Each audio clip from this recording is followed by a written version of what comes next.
बिस्मिल्लाहिर्रहमानिर्रहीम। नाज़रीन, मैं हकीम मोहम्मद शहबाज़ हूँ। आप यूट्यूब चैनल देख रहे हैं। तो नाज़रीन, ये मेरे हाथ में रोगन नारियल का तेल है।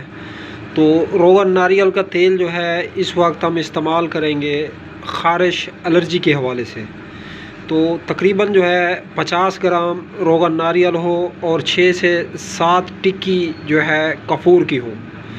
तो काफूर के अंदर डाल के इसको मिक्स कर लिया जाए अच्छे तरीके से, एक धूप लगवा के एक दिन की।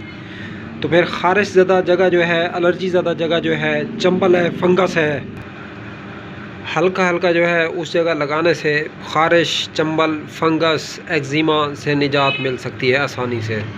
तो नाज़रीन, ये तेल जो है बेहतरीन और ज़बरदस्त काम करता है ऐसी कैफियत में। रोगन नारियल का इस्तेमाल करें और हमें दुआ में याद रखें। वीडियो अगर अच्छी लगी है इस वीडियो को लाइक करें, शेयर करें, कमेंट करें। चैनल पे फर्स्ट टाइम है, चैनल को सब्सक्राइब करें। अब तक के लिए इतना ही। खुदा हाफिज़।